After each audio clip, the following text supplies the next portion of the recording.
I'm Kay Yang. I'm a student at Fresno Pacific University, California. I'm in the Educational Technology Master's Program.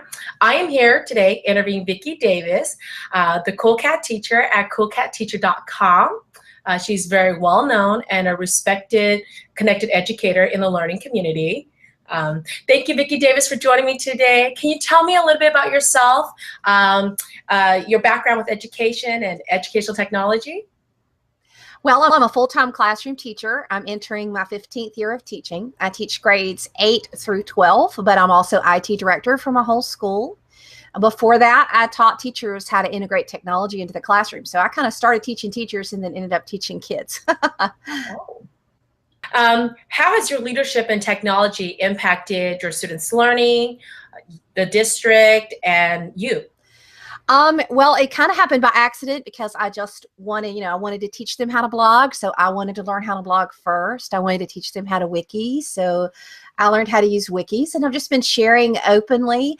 But it's obviously opened up a lot of opportunities. But, most of the opportunities I have are opportunities that every teacher has. 98% of the interactions we have are with just other teachers in other classrooms, and they are just as profound as the 2% that are interacting, with the more famous people that everybody goes, oh, wow, you get to do that. But I would just say that interacting with kids around the world and doing things with other classrooms is as, if not more impactful than the quote, famous interactions they've had with well-known speakers and such. So, and those things are reachable for every teacher. How has blogging impacted the students' learning? Blogging or my blogging? Your blogging, and how have you taken that into the classroom to share that with the students? Well, of course, I teach them how to blog. I help them find their own voice. And now I have kids moving back. They're adults now. And for example, one girl is running her family farm, and she also on the side has been writing some blog posts for Intel. And she's been blogging about water quality, and she's been blogging about things that are meaningful to the community. So we're seeing a long-term impact. I told the Rotary Club ages ago when I started at the school that the greatest economic development tool that had ever been invented was the internet. And that if we could teach kids how to use it, it would have a long-term impact for the benefit of our community. And we're just now starting to see it. At the beginning, it was kind of like, oh, you're crazy. But now they're starting to see the impact of the kids understanding and knowing how to connect. It's really just interpersonal skills, but I call them technopersonal skills. They're interpersonal with technology in between. And if you can master the technology in between and remove it as an obstacle and get to know the person on the other end, then you can have great opportunities in your life. And and then the other thing is just that blogging has changed me because I write and learn as I write because I feel like I have to research and do a good job, especially I always have felt that. I've always tried to blog as a beginner. But now, it got a little different about 6 or 7 years ago when I realized how many people were reading my blog. So obviously I put a lot of research into everything, and I actually have someone who helps me, Lisa Durf. She's about to be a doctor, Lisa Durf, but just with the research and making sure that what I'm sharing is accurate. And that has made me a better teacher, as well as all the comments and emails and things that people send me and say, hey, Vicki, this is happening or that is happening, has transformed me into being a better teacher. But in the end, it's not about technology. It's about the relationship with my students. Okay. For instance, I teach in a school district that blocks nearly everything. How can this be effective with classroom blogging? You can't do everything, but you can do something.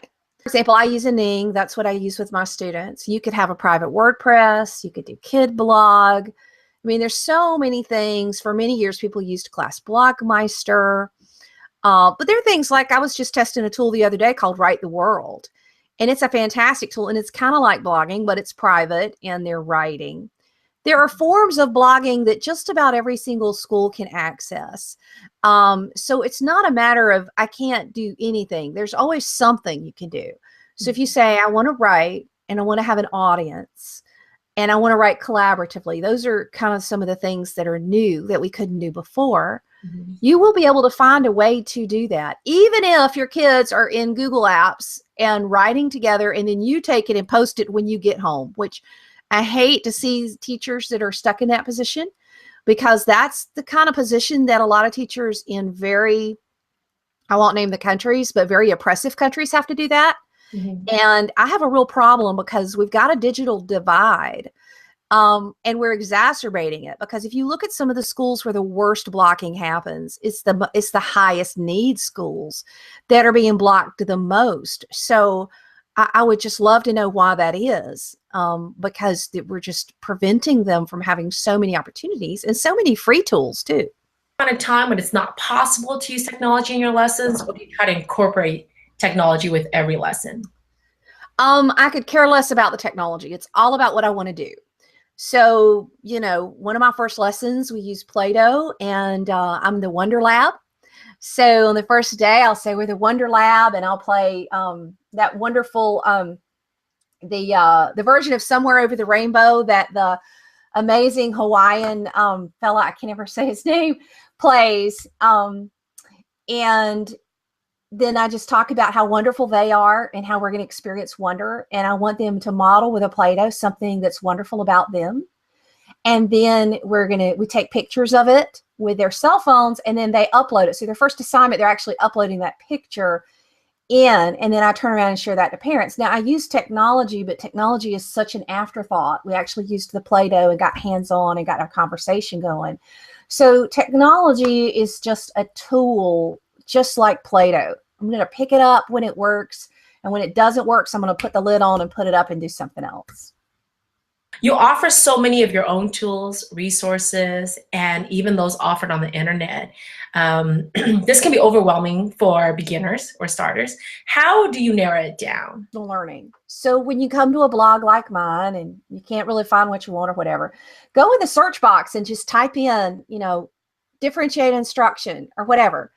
And then you're going to see the resources, starting with the most current, that just pop up. I mean, that search box is right there and is so useful. I mean, for me now, I have 3,600 plus blog posts on there.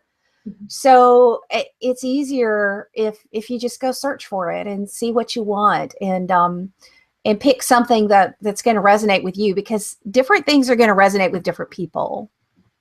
For schools that just provide the hardware and not the technological support or instructional support with technology, what do you suggest is like a starting point? I know it's such a problem. You've nailed a big, big problem. I would say 85 to 90% of schools today have this problem. But where you find teachers, now if you can find a buddy or two, and there can be 3 or 4 of you, and you can just create your own little personal learning community, your own little PLC, and say, okay, we're going to learn this together, and we're going to meet once or twice a week, and we're going to share resources, and we're going to move ahead together. Your life has just been made a lot easier because you can spread the effort.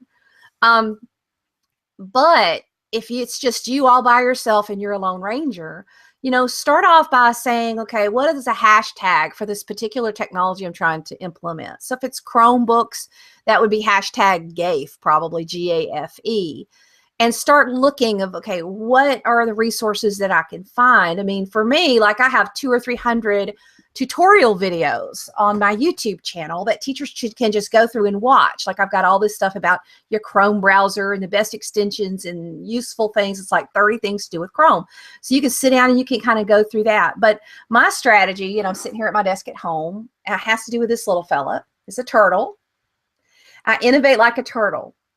So I just try to move forward a little bit every day. 2 to 3 times a week, I set aside 15 minutes to learn new things. And so my first strategy is I innovate like a turtle. My second is I always have my big 3. What are the next 3 things I want to learn? Not the next 50, not the next 100. What am I doing right now that I want to do to improve my classroom? And what am I going to bring to the classroom? So, and that's it, because if you're doing it yourself, which for me, I've never really had any support. I've never really had classes at my school, or that, I've had to send myself to ISTE and send myself to conferences. And, but it's that strategy of innovating like a turtle, I do make friends with people like you online who can teach me, and I'll just say, hey, how do I do this? Or how do I do that? And be okay with the fact that you don't know. And then the other thing is to let your students learn with you. Because, you know, Kay, that the kids, once you say, okay, we're going to, I mean, I remember the first time I went into something that was the precursor to Google Docs. It was called Writely. And it was, Google bought it and it became Google Docs. But I heard about Writely and I'm like, kids, hey, we're all going to try Writely. Let's all go in it at the same time and let's see if we can break it. Right. And we were editing and we found that only about 20 could edit, and, you know, and we kind of, but then we shared, and then the Google Doc people ended up calling us when they were setting up Google Docs at the beginning because we had done all this stuff on Writely. And you can learn with your kids because a lot of this stuff people are still learning. I would say that one very important tool to start with, though, is formative assessment, because that's going to help you as a teacher, especially math, but really all subjects. So I wrote a quick post on Edutopia called 5 Fast Formative Assessment Tools. It's a great place for beginners to start who are just overwhelmed. Helped you professionally and in your professional growth? Well, it's kind of like a plant being hooked to the roots and saying, how do the roots help you?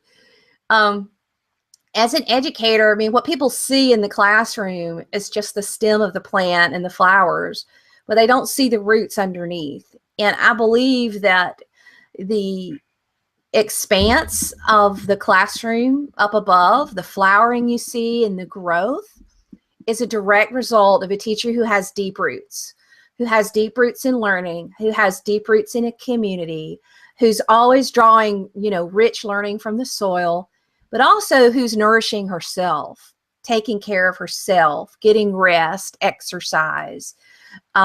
So we need that connection because it just brings in all of those nutrients that we can't make within ourselves. And then also the authenticity, because I don't know about you, but when I see that other teachers have made mistakes and they've screwed up or they're having a problem, somehow it makes me not feel so bad that I struggle. Because if anybody thinks that teaching is easy, or that anybody has all the answers, or that there's some formula they can implement just to have an easy life, then it's just not going to happen, because teaching is more important than ever. Our world is a more stressful place than ever. And the harder our world gets to live in, the more important the teachers are, because we have so many wounded kids coming into our classroom, and so many hard situations and things that we just lay awake at 3 in the morning and we're crying. And, you know, and I'm just praying, going, God, how am I going to help this kid? And just things that are just happening in their lives. And it's everywhere. Don't think because somebody's at a public or private or a charter that they don't have kids who are hurting, because everybody has kids who are hurting and everybody has colleagues who are hurting.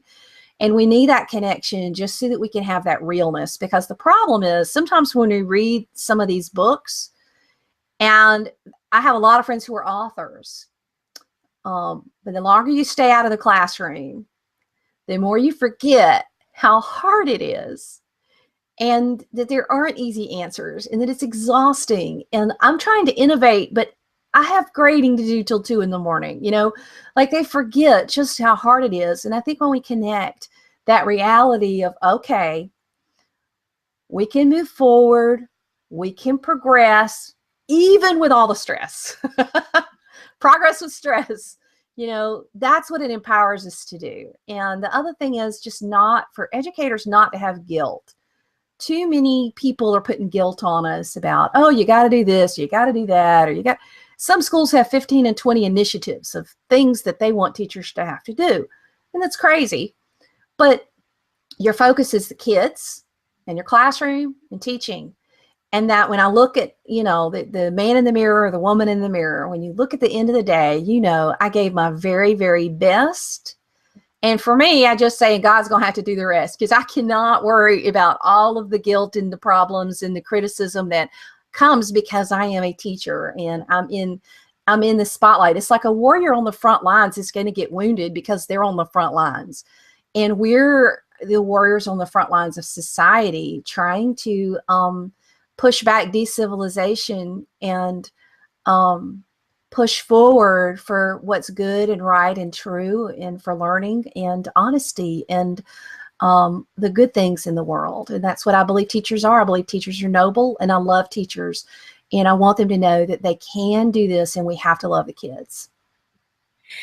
Thank you, Vicki Davis, for your astounding and selfless dedication to inspire and impact teachers around the world daily and constantly with your insightful input.